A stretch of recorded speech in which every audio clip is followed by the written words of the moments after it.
Civil lines के एक उजाड़ हिस्से में एक पुराने से बंगले के सामने आकर मोटर रुकी। बंगले का नाम था रोजलॉन, लेकिन सामने के कंपाउंड में जंगली घास उग रही थी और गुलाब के फूलों के बजाय हाथों में मुर्गी के पंख बिखरे पड़े थे। रास्ते पर भी घास उग आई थी और फाटक पर जिसके एक खंबे की कार्निस टूट चुकी थी, बजाय लोहे के दरवाजे के 2 आड़े बांस लगे हुए थे। फाटक के एक ओर एक छोटा सा लकड़ी का नामपटल लगा था जो कभी काला रहा होगा, लेकिन जिसे धूल, बरसात और हवा ने चितकबरा बना दिया था। चंदर मोटर से उतरकर उस बोर्ड पर लिखे हुए अधमिटे सफेद अक्षरों को पढ़ने की कोशिश करने लगा और जाने किसका मुंह देखकर सुबह उठा था कि उसे सफलता भी मिल गई। उस पर लिखा था AF डिक्रूज। उसने जेब से लिफाफा निकाला और पता मिलाया। लिफाफे पर लिखा था मिस P डिक्रूज, यही बंगला है। उसे संतोष हुआ। हॉर्न दो, उसने ड्राइवर से कहा। ड्राइवर ने हॉर्न दिया, लेकिन किसी का बाहर आना तो दूर, एक मुर्गा जो अहाते में कुड़कुड़ा रहा था, उसने मुड़कर बड़े संदेह और त्रास से चंदर की ओर देखा और उसके बाद पंख फड़फड़ाते हुए, चीखते हुए जान छोड़कर भागा। बड़ा मनहूस बंगला है, यहाँ आदमी रहते हैं या प्रेत? कपूर ने ऊब कर कहा और ड्राइवर से बोला, जाओ तुम, हम अंदर जाकर देखते हैं। अच्छा हुजूर, सुधा बीबी से क्या कह देंगे? कह देना पहुंचा दिया। कार मुड़ी और कपूर बांस फांद कर अंदर घुसा। आगे का पोर्टिको खाली पड़ा था और नीचे की जमीन ऐसी थी कि जैसे कई साल से उस बंगले में कोई सवारी गाड़ी ना आई हो। वह बरामदे में गया। दरवाजे बंद थे और उन पर धूल जमी थी। एक जगह चौखट और दरवाजे के बीच में मकड़ी ने जाल बुन रखा था। यही बंगला है क्या? कपूर ने सोचा।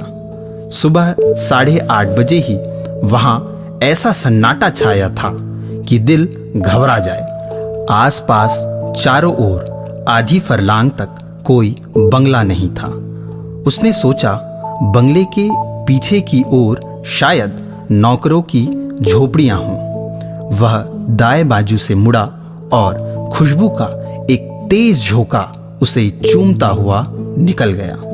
ताज्जुब है, यह सन्नाटा, यह मनहूसी और इतनी खुशबू।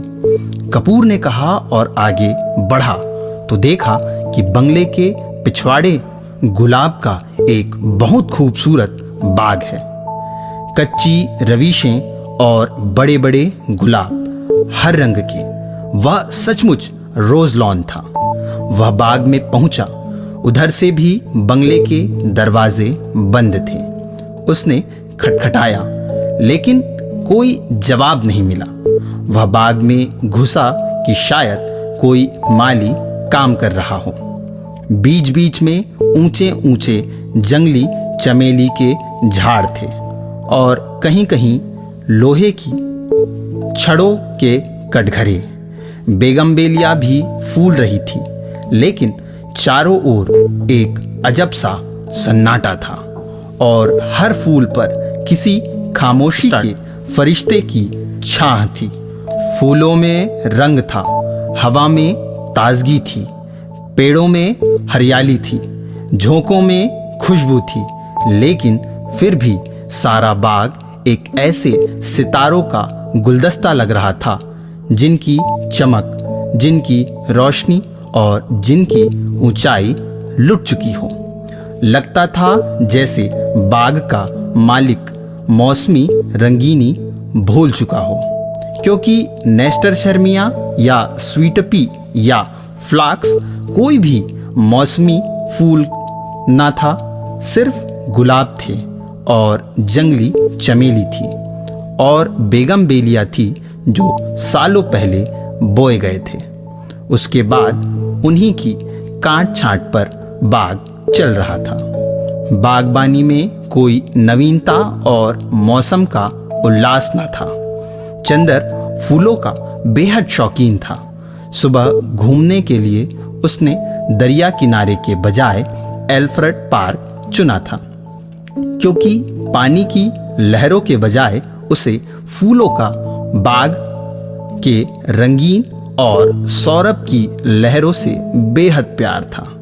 और उसे दूसरा शौक था कि फूलों के पौधों के पास से गुजरते हुए हर फूल को समझने की कोशिश करना, अपनी नाजुक टहनियों पर हंसते मुस्कुराते हुए ये फूल जैसे अपने रंगों की बोली में आदमी से जिंदगी का जाने कौन सा राज कहना चाहते हैं। और ऐसा लगता है कि जैसे हर फूल के पास अपना व्यक्तिगत संदेश है, जिसे वह अपने दिल की पंखुड़ियों में आहिस्ते से सहेज कर रखे हुए हैं कि कोई सुनने वाला मिले और वह अपनी दास्तां कह जाए।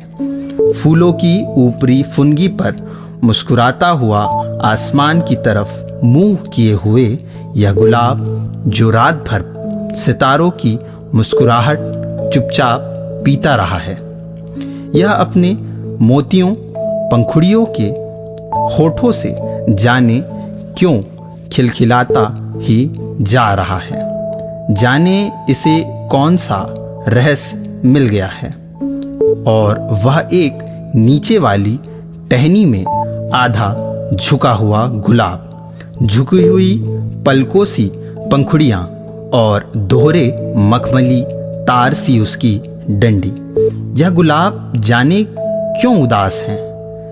और यह दुबली पतली लंबी सी नाजुक कली जो बहुत सावधानी से हरा आंचल लपेटे है और प्रथम ज्ञात यौवन की तरह लाज में जो सिमटी तो सिमटी ही चली जा रही है, लेकिन जिसके यौवन की गुलाबी लपटे सात हरे पर्दों में से झलकी ही पड़ती है, झलकी ही पड़ती है। और फारस के शहजादे जैसा शान से खिला हुआ पीला गुलाब। उस पीले गुलाब के पास आकर चंदर रुक गया और झुककर देखने लगा। कार्तिक पूनों से चांद से झरने वाले अमृत को पीने के लिए व्याकुल किसी सुकुमार भावुक परी की फैली हुई अंजलि के बराबर बड़ा सा वह फूल जैसे रोशनी बिखेर रहा था। बेगमबेलिया के कुंज से छनकर आने वाली तोता पंखी धूप ने जैसे उस पर धान पान की तरह खुशनुमा हरियाली बिखेर दी थी। चंदर ने सोचा उसे तोड़ ले, लेकिन हिम्मत ना पड़ी। वह झुका कि उसे सूंघ ही ले। सूंघने के इरादे से उसने हाथ बढ़ाया ही था कि किसी ने पीछे से गरज कर कहा, "Here you are, I have caught red-handed today." यह तुम हो, आज तुम्हें मौके पर पकड़ पाया हूँ। और उसके बाद किसी ने अपने दोनों हाथ में जकड़ लिया और उसकी गर्दन पर सवार हो गया। वह उछल पड़ा और अपने को छुड़ाने की कोशिश करने लगा। पहले तो वह कुछ समझ नहीं पाया। अजब रहस्यमय है यह बंगला। एक अव्यक्त भय और एक सिरहन में उसके हाथ पांव ढीले हो ही गए, लेकिन उसने हिम्मत करके अपना एक हाथ छुड़ा लिया और मुड़कर देखा तो एक बहुत कमजोर बीमार सा पीली आंखों वाला गोरा उसे पकड़े हुए था। चंदर के दूसरे हाथ को फिर पकड़ने की कोशिश करता हुआ वह हांफते हुए बोला अंग्रेजी में, "रोज रोज यहाँ से फूल गायब होते थे। मैं कहता था कौन ले जाता है?" हो वह हांफते ही जा रहा था। "आज मैंने पकड़ा तुम्हें। रोज चुपके से चले जाते थे। वह चंदर को कसकर पकड़े था, लेकिन उस बीमार गोरे की सांस जैसे छूटी ही जा रही थी। चंदर ने उसे झटका देकर धकेल दिया और डांट कर बोला, क्या मतलब है तुम्हारा? पागल है क्या? खबरदार जो हाथ बढ़ाया, अभी ढेर कर दूंगा तुझे, गोरा सुअर। और उसने अपनी आस्तीनें चढ़ाई।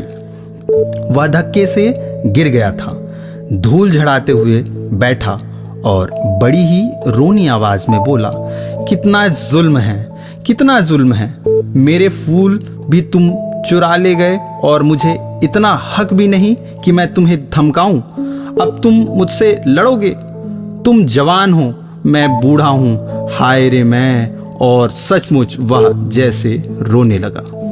चंदर ने उसका रोना देखा और उसका सारा गुस्सा हवा हो गया और हंसी रोककर बोला, गलतफहमी है जनाब, मैं बहुत दूर रहता हूँ। मैं चिट्ठी लेकर मिस डिक्रूज से मिलने आया था। उसका रोना नहीं रुका।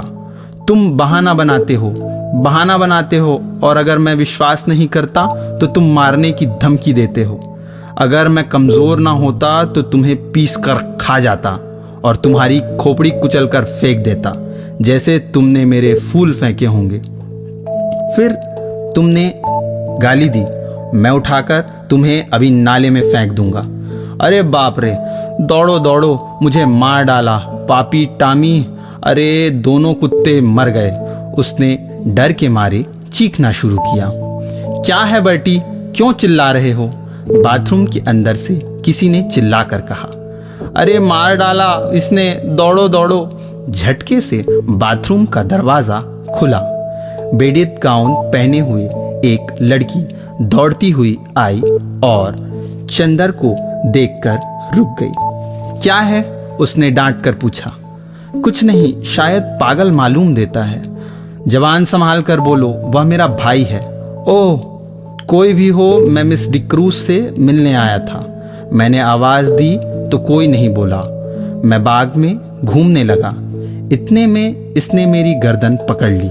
यह बीमार और कमज़ोर है, वरना भी गर्दन दबा देता। गोरा उस लड़की के आते ही फिर तनकर खड़ा हो गया और दांत पीस कर बोला, अरे मैं तुम्हारे दांत तोड़ दूंगा, बदमाश कहीं का। चुपके चुपके आया और मेरे गुलाब तोड़ने लगा। मैं चमेली के झाड़ के पीछे छिपा देख रहा था। अभी मैं पुलिस बुलाती हूँ, तुम देखते रहो बर्टी इसे, मैं फ़ोन करती हूँ, लड़की ने डांटते हुए कहा। अरे भाई, मैं मिस डिक्रूज से मिलने आया हूँ, मैं तुम्हें नहीं जानती। झूठा कहीं का, मैं मिस डिक्रूज हूँ। देखिए तो यह खत। लड़की ने खत खोला और पढ़ा और एकदम उसने आवाज़ बदलती, छी बर्टी, तुम किसी दिन पागल खाने जाओगे।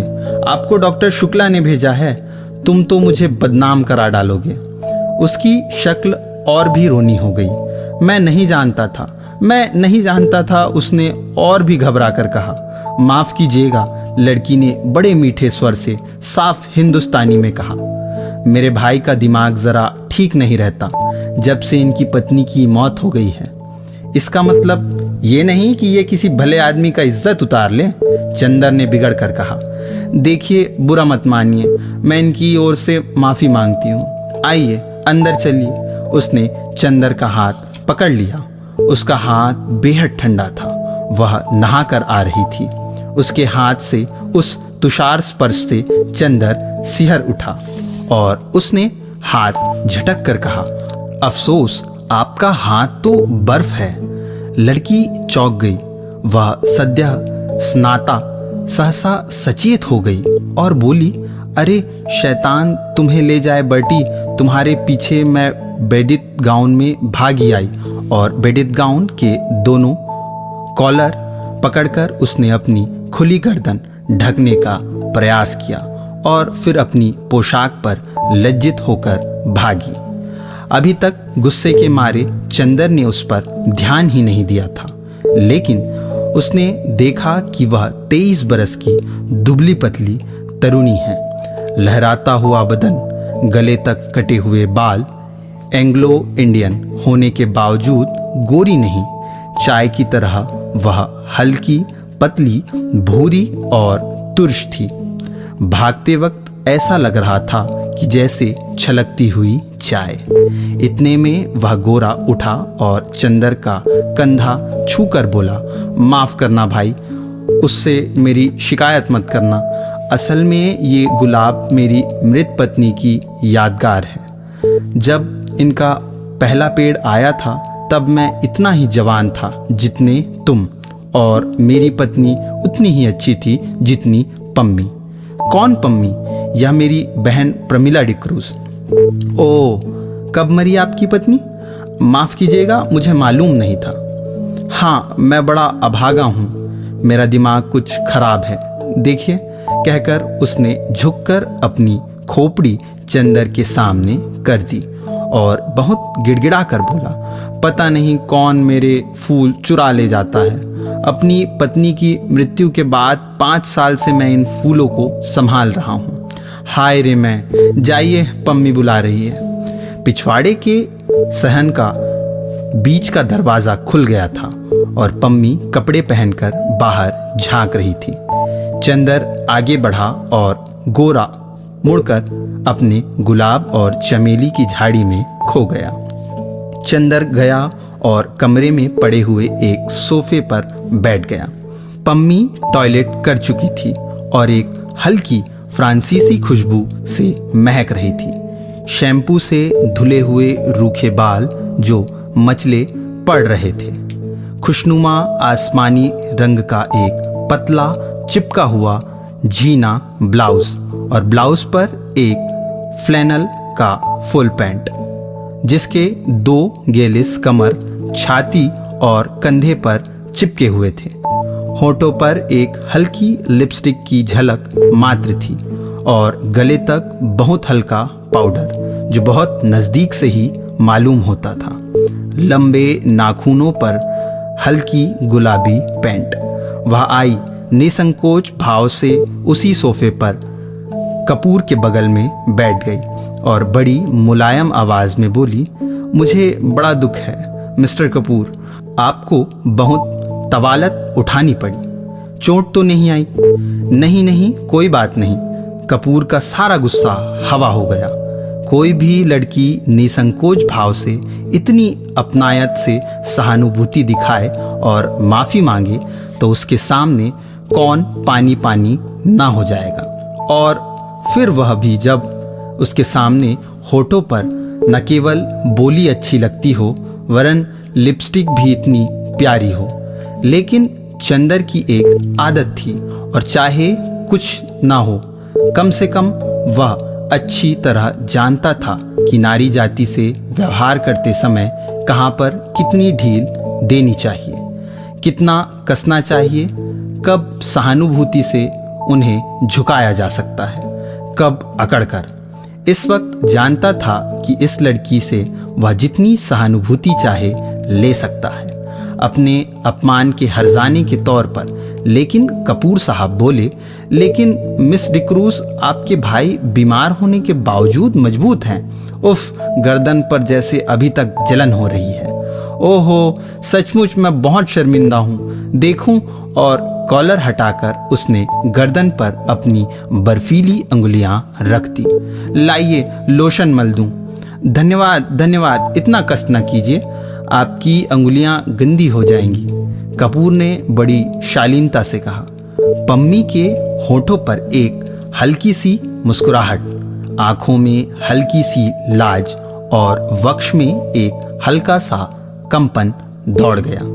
यह वाक्य कपूर ने चाहे शरारत में ही कही हो, लेकिन कहा इतने शांत और संयत स्वरों में कि पम्मी कुछ प्रतिवाद भी ना कर सकी। और फिर 6 बरस से 60 बरस तक कौन सी ऐसी स्त्री है जो अपने रूप की प्रशंसा पर बेहोश ना हो जाए। अच्छा, लाइए, वह स्पीच कहाँ है जो मुझे टाइप करनी है, उसने विषय बदलते हुए कहा। यह लीजिए, कपूर ने दे दी। यह तो मुश्किल से 3-4 घंटे का काम है। और पम्मी स्पीच को उलट पुलट कर देखने लगी। माफ़ कीजिएगा, अगर मैं कुछ व्यक्तिगत सवाल पूछूं, क्या आप टाइपिस्ट हैं? कपूर ने बहुत शिष्टता से पूछा। जी नहीं, पम्मी ने उन्हीं कागज़ों पर नज़र गड़ाते हुए कहा। मैंने कभी टाइपिंग और शॉर्ट हैंड सीखी थी और तब मैं सीनियर कैम्ब्रिज पास करके यूनिवर्सिटी गई थी। यूनिवर्सिटी मुझे छोड़नी पड़ी क्योंकि मैंने अपनी शादी कर ली। अच्छा, आपके पति कहाँ हैं? रावलपिंडी में, आर्मी में। लेकिन फिर आप डिक्रूज क्यों लिखती हैं? और फिर मिस? क्योंकि हम लोग अलग हो गए हैं। और स्पीच के कागज़ को फिर तय करते हुए बोली, मिस्टर कपूर, आप अविवाहित हैं? जी हाँ। और विवाह करने का इरादा तो नहीं रखते? नहीं। बहुत अच्छे, तब तो हम लोगों की निभ जाएगी। मैं शादी से बहुत नफरत करती हूँ। शादी अपने को दिया जाने वाला सबसे बड़ा धोखा है। देखिए, ये मेरे भाई हैं ना, कैसे पीले और बीमार से हैं। ये पहले बड़े तंदुरुस्त और टेनिस में प्रांत के अच्छे खिलाड़ियों में से थे। एक बिशप की दुबली पतली भावुक लड़की से इन्होंने शादी कर ली और उसे बेहद प्यार करते थे। सुबह शाम दोपहर रात कभी उसे अलग नहीं होने देते थे।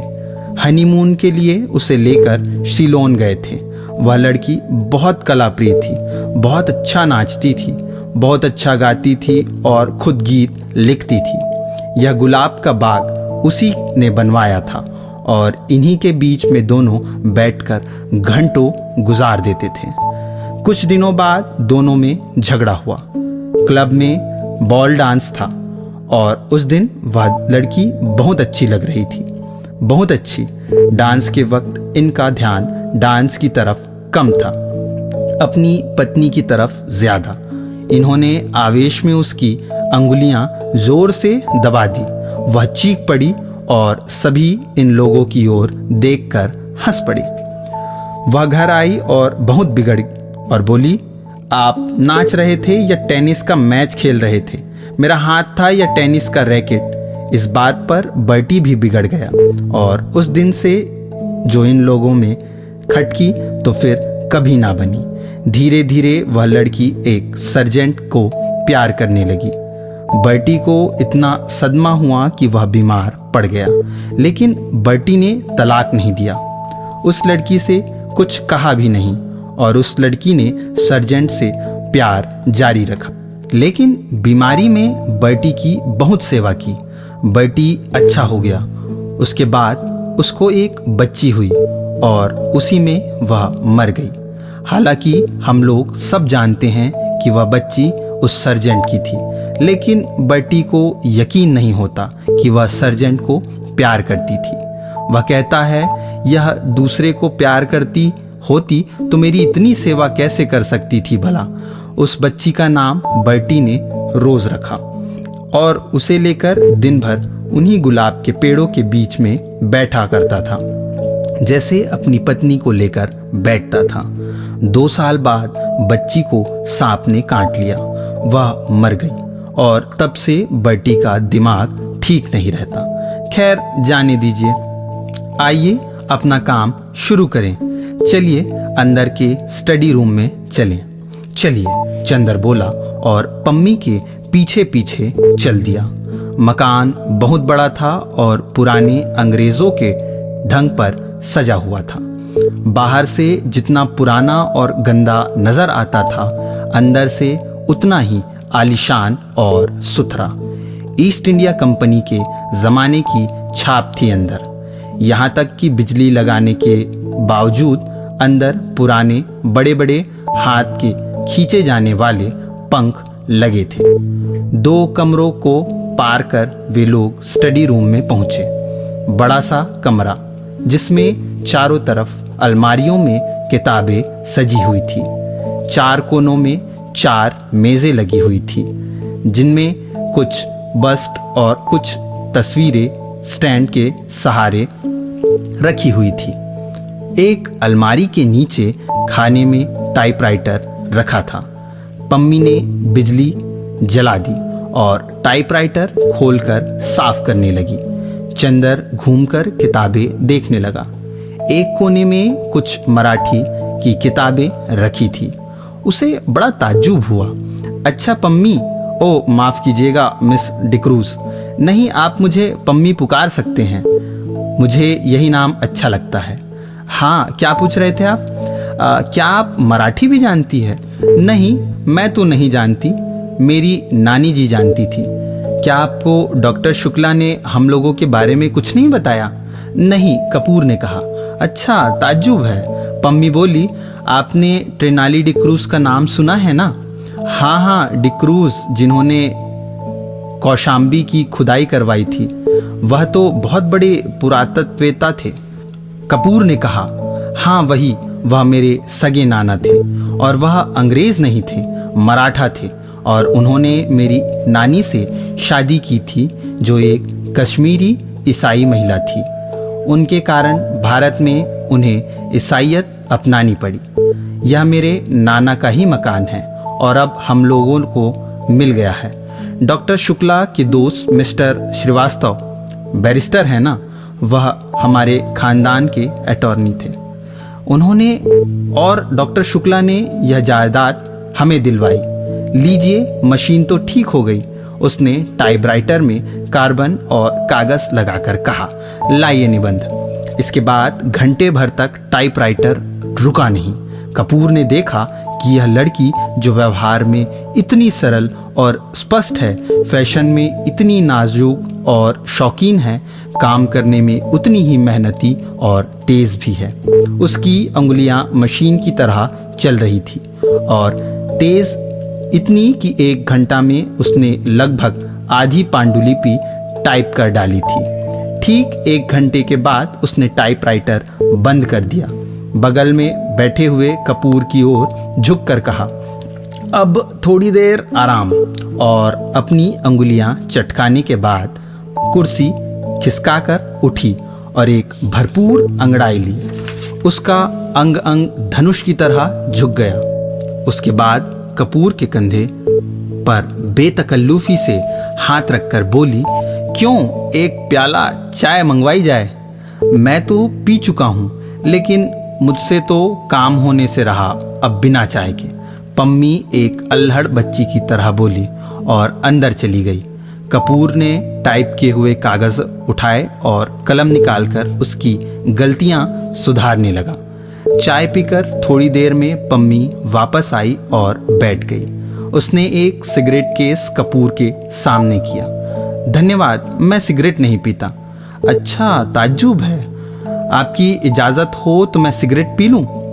क्या आप सिगरेट पीती हैं? छी, पता नहीं क्यों औरतों का सिगरेट पीना मुझे बहुत ही नापसंद है।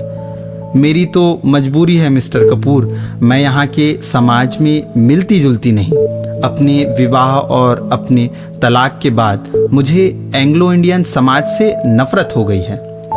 मैं अपने दिल से हिंदुस्तानी हूँ, लेकिन हिंदुस्तानियों में घुलना मिलना हमारे लिए संभव नहीं। घर में अकेले रहती हूँ।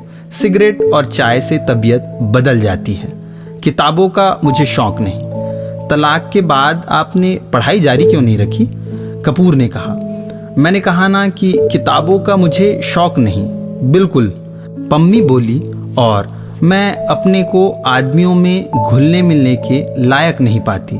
तलाक के बाद साल भर तक मैं अपने घर में बंद रही। मैं और बर्टी, सिर्फ बर्टी से बात करने का मौका मिला। बर्टी मेरा भाई, वह भी बीमार और बूढ़ा, कहीं कोई तकल्लुफ़ की गुंजाइश नहीं।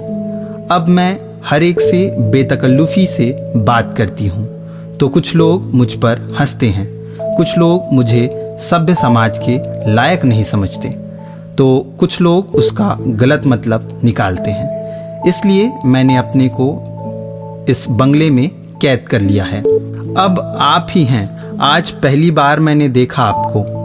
मैं समझी ही नहीं कि आपसे कितना दुराव रखना चाहिए। अगर आप भोले मानस ना हो तो आप इसका गलत मतलब निकाल सकते हैं। अगर यही बात हो तो कपूर हंसकर बोला, संभव है कि मैं भोले मानस बनने के बजाय गलत मतलब निकालना ज़्यादा पसंद करूं। तो संभव है मैं मजबूर होकर आपसे भी ना मिलूं। पम्मी गंभीरता से बोली। नहीं मिस डिक्रूज, नहीं, आप पम्मी कहिए, डिक्रूज नहीं। पम्मी सही, आप गलत ना समझे, मैं मजाक कर रहा था। कपूर बोला। उसने इतनी देर में समझ लिया था कि यह साधारण ईसाई छोकरी नहीं है। इतने में बर्टी लड़खड़ाता हुआ हाथ में धूल सना खुरपा लिए आया और चुपचाप खड़ा हो गया और अपनी धुंधली पीली आंखों से एकटक कपूर को देखने लगा। कपूर ने एक कुर्सी खिसका दी और कहा, आइए।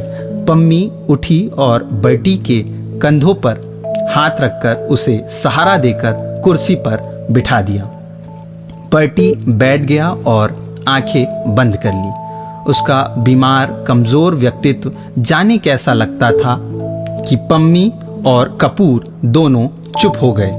थोड़ी देर बाद बर्टी ने आंखें खोली और बहुत करुण स्वर में बोला, पम्मी तुम नाराज़ हो? मैंने जानबूझकर तुम्हारे मित्र का अपमान नहीं किया था। अरे नहीं, पम्मी ने उठकर बर्टी का माथा सहलाते हुए कहा। मैं तो भूल गई और कपूर भी भूल गए। अच्छा, धन्यवाद। पम्मी अपना हाथ इधर लाओ। और वह पम्मी के हाथों पर सिर रखकर पड़ रहा और बोला, मैं कितना अभागा हूँ, कितना अभागा। अच्छा पम्मी, कल रात को तुमने सुना था वह आई थी और पूछ रही थी, बर्टी तुम्हारी तबीयत अब ठीक है? मैंने झट अपनी आंखें ढक ली कि कहीं आंखों का पीलापन देख न ले। मैंने कहा, तबीयत अब ठीक है, मैं अच्छा हूँ। तो उठी और जाने लगी। मैंने पूछा, कहाँ चली? तो बोली, सर्जेंट के साथ ज़रा क्लब जा रही हूँ। तुमने सुना था पम्मी? कपूर स्तब्ध था, उन दोनों की ओर देख रहा था। पम्मी ने कपूर को आँख का इशारा करते हुए कहा, हाँ हमसे मिली थी वह, लेकिन बर्टी वह सर्जेंट के साथ नहीं गई थी। हाँ, तब बर्टी की आंखें चमक उठी और उसने उल्लास भरे स्वर में पूछा। वह बोली, बर्टी के ये गुलाब सर्जेंट से ज़्यादा प्यारे हैं। पम्मी बोली। अच्छा। मुस्कुराहट से बर्टी का चेहरा खिल उठा। उसकी पीली पीली आंखें और धंस गई और दांत बाहर झलकने लगे। क्या कहा उसने? फिर तो कहो। उसने कहा, ये गुलाब सर्जेंट से ज़्यादा प्यारे हैं। फिर इन्हीं गुलाबों पर नाचती रही और सुबह होते ही इन्हीं फूलों में छिप गई। तुम्हें सुबह किसी फूल में तो नहीं मिली? तुम्हें तो किसी फूल में नहीं मिली? बर्टी ने बच्चों के से भोले विश्वास के स्वरों में कपूर से पूछा। चंदर चौंक उठा। पम्मी और बर्टी की इन बातों पर उसका मन बेहद भर आया था। बर्टी की मुस्कुराहट पर उसकी नसें थरथरा उठी थी। नहीं, मैंने तो नहीं देखा, चंदर ने कहा। बर्टी ने फिर मायूसी से सिर झुका लिया और आंखें बंद कर ली और कराहती हुई आवाज में बोला, जिस फूल में वह छिप गई थी उसी को किसी ने चुरा लिया होगा। फिर सहसा वह तनकर खड़ा हो गया और पुचकारते हुए बोला, जाने कौन ये लोग फूल चुराता है। अगर मुझे एक बार मिल जाए तो मैं उसका खून ऐसे पी लूँगा। उसने हाथ की अंगुलियां काटते हुए कहा और उठकर लड़खड़ाता हुआ चला गया। वातावरण इतना भारी हो गया था कि फिर पम्मी और कपूर में कोई बात नहीं की। पम्मी ने चुपचाप टाइप करवाना शुरू किया और कपूर चुपचाप बर्टी की बातें सोचता रहा। घंटा भर बाद टाइपराइटर खामोश हुआ तो कपूर ने कहा, पम्मी, मैंने जितने लोग देखे हैं उनमें शायद बर्टी सबसे विचित्र और शायद सबसे दयनीय। पम्मी खामोश रही, फिर उसी लापरवाही से अंगड़ाई लेते हुए बोली, मुझे बर्टी की बातों पर ज़रा भी दया नहीं आता। मैं उसको दिलासा देती हूँ क्योंकि वह मेरा भाई है और बच्चे की तरह नासमझ और लाचार है। कपूर चौंक गया। वह पम्मी की ओर आश्चर्य से चुपचाप देखता रहा, कुछ बोला नहीं। क्यों, तुम्हें ताज्जुब क्यों होता है? पम्मी ने कुछ मुस्कुरा कर कहा, लेकिन मैं सच कहती हूँ, वह बहुत गंभीर हो गई। मुझे ज़रा तरस नहीं आता इस पागलपन पर। क्षण भर चुप रही, फिर जैसे बहुत ही तेजी में बोली, तुम जानते हो उसके फूल कौन चुराता है? मैं उसे फूल तोड़कर फेंक देती हूँ। मुझे शादी से नफरत है, शादी के बाद होने वाली आपसी धोखेबाजी से नफरत है, और उस धोखेबाजी के बाद इस झूठ मूठ की यादगार और बेईमानी के पागलपन से नफरत है। और ये गुलाब के फूल ये क्यों मूल्यवान है? इसलिए ना कि इसके साथ बर्टी की जिंदगी की इतनी बड़ी ट्रेजेडी गुथी हुई थी। अगर एक फूल के खूबसूरत होने के लिए आदमी की जिंदगी में इतनी बड़ी ट्रेजेडी आना जरूरी है, तो लानत है उस फूल की खूबसूरती पर। मैं उससे नफरत करती हूँ, इसलिए मैं किताबों से नफरत करती हूँ। एक कहानी लिखने के लिए कितनी कहानियों की ट्रेजेडी बर्दाश्त करनी होती है। पम्मी चुप हो गई, उसका चेहरा सुर्ख हो गया था। थोड़ी देर बाद उसका तैश उतर गया और वह अपने आवेश पर खुद शर्मा गई। उठकर वह कपूर के पास गई और उसके कंधों पर हाथ रखकर बोली, बर्टी से मत कहना, अच्छा? कपूर ने सिर हिलाकर स्वीकृति दी और कागज समेटकर खड़ा हुआ। पम्मी ने उसके कंधों पर हाथ रखकर उसे अपनी ओर घुमाकर कहा, देखो, पिछले 4 साल से मैं अकेली थी और किसी दोस्त का इंतज़ार कर रही थी। तुम आए और दोस्त बन गए, तो अब अक्सर आना है? अच्छा, कपूर ने गंभीरता से कहा। डॉक्टर शुक्ला से मेरा अभिवादन कहना, कभी यहाँ ज़रूर आए। आप कभी चलिए, वहाँ उनकी लड़की है, आप उससे मिलकर खुश होंगी। पम्मी उसके साथ फाटक तक पहुँचाने चली तो देखा बर्टी एक चमेली के झाड़ में टहनियाँ हटा हटा कर कुछ ढूंढ रहा था। पम्मी को देखकर पूछा उसने, तुम्हें याद है वह चमेली के झाड़ में तो नहीं छिपी थी? कपूर ने पता नहीं क्यों जल्दी पम्मी को अभिवादन किया और चल दिया। उसे बर्टी को देखकर डर लगता था।